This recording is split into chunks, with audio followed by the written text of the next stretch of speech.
Hey everyone, my name is SquidKid and I'm here at Camp Island. I'm super excited to tell you guys about the plan that we're going to be doing this summer. So you're going to hear from myself and plenty of other people about books of the Bible for this whole entire summer. So you can check our page every day or every other day or whatever it's going to be, and you'll hear someone explaining these books. So I'm going to start at Genesis today because it is the first book in the Bible, and I'm just going to go through kind of like the creation story of how things were made and what God did at the very beginning. So it all started in the beginning. There was darkness, is what Genesis 1 tells us, and it was just kind of like if you close your eyes and if you think about it, that's what it kind of was. It was darkness and there wasn't much there.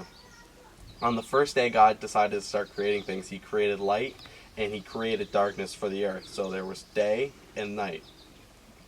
On the second day, God made the skies and the sea. He created like the big blue sky and then the water below. And that's all the earth was there.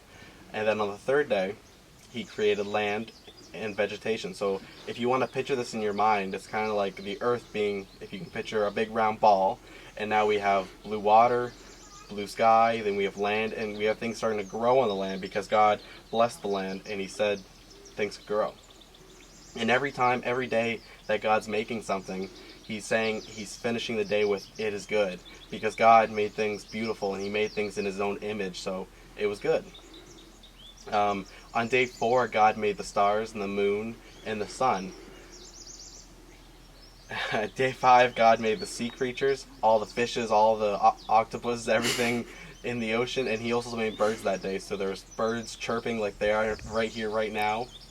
On day 6, God made animals. He made animals that walk around like your cats and dogs and those kinds of things. And he also created the first human. His name was Adam, and he created Adam in God's own image. So Adam looked like God probably in a way, and he acted like God, and he was the first human, which is pretty awesome.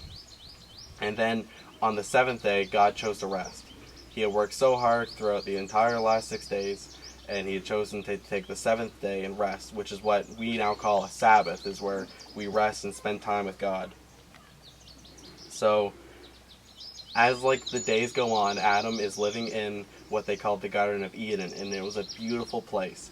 And there were so many trees and fruit and just everything you could ever imagine or need there in the garden. And then one day God decided that Adam needed somebody else to keep him company. So he had put Adam in a deep sleep.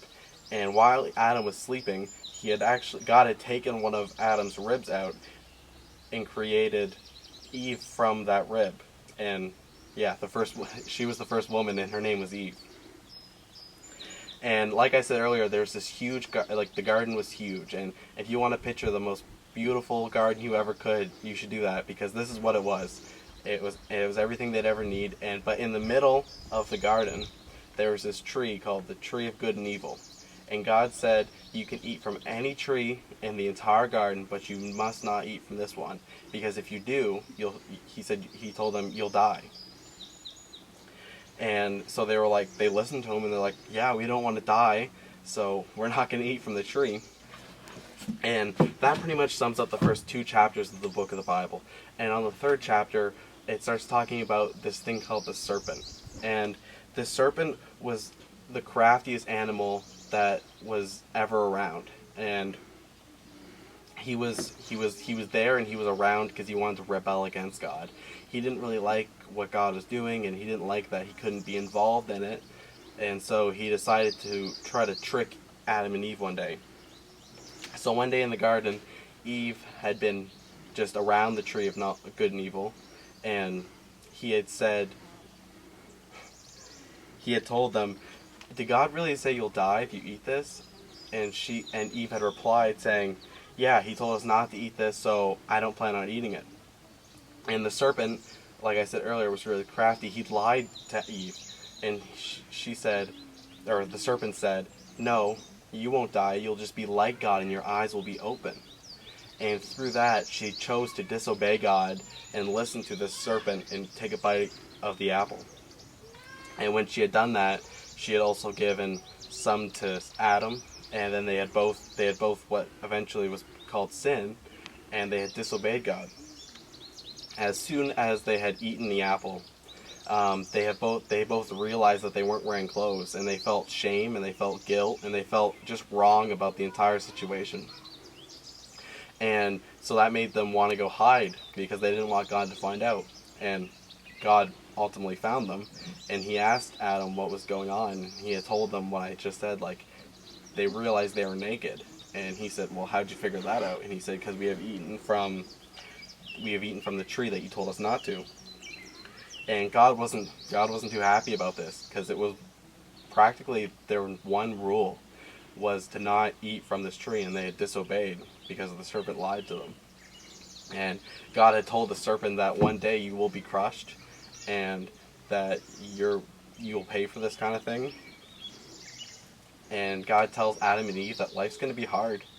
They're not going to be able to live in this beautiful garden with God forever, and that things that were in the garden weren't like they were now. We have to work and do different things to make food, and back then they didn't have to. But God said these things are going to happen, and life is going to be a lot rougher for you guys because you disobeyed me. And that was kind of like, and that's why right now we're on Earth and we're not with God. I believe in God, and the people that work at Camp and I believe in God, but we're not with Him yet. And it sucks in a way, because it would be so cool if we were still in the garden and being able to live with God and see God all the time. But because the serpent lied and Adam and Eve trusted the serpent more than God, there's now a separation. And I believe that if we on earth choose to believe in God, then ultimately when we die, we will be able to spend eternity with God. Because we had chosen to eat the apple and disobey God, it made a separation. And if you kind of want to picture it in your head, and so before there was sin and before the apple was eaten, it was kind of like a flat line. But because Adam and Eve have chosen to sin and disobey God and not trust in Him, there's a hole in the middle of that line now, and it's the separation. So that's a little bit of how creation started, and that's just only the first 3 chapters of the Bible. So if you're curious about what the rest of the books in the Bible are about, we're going to be talking about them as frequently as we can. And if you're more curious about Genesis, I encourage you to get a Bible and look it up. There's so many apps and ways you can get Bibles, and there's so many cool stories in the Bible for you to read. Thanks for watching. See you next time.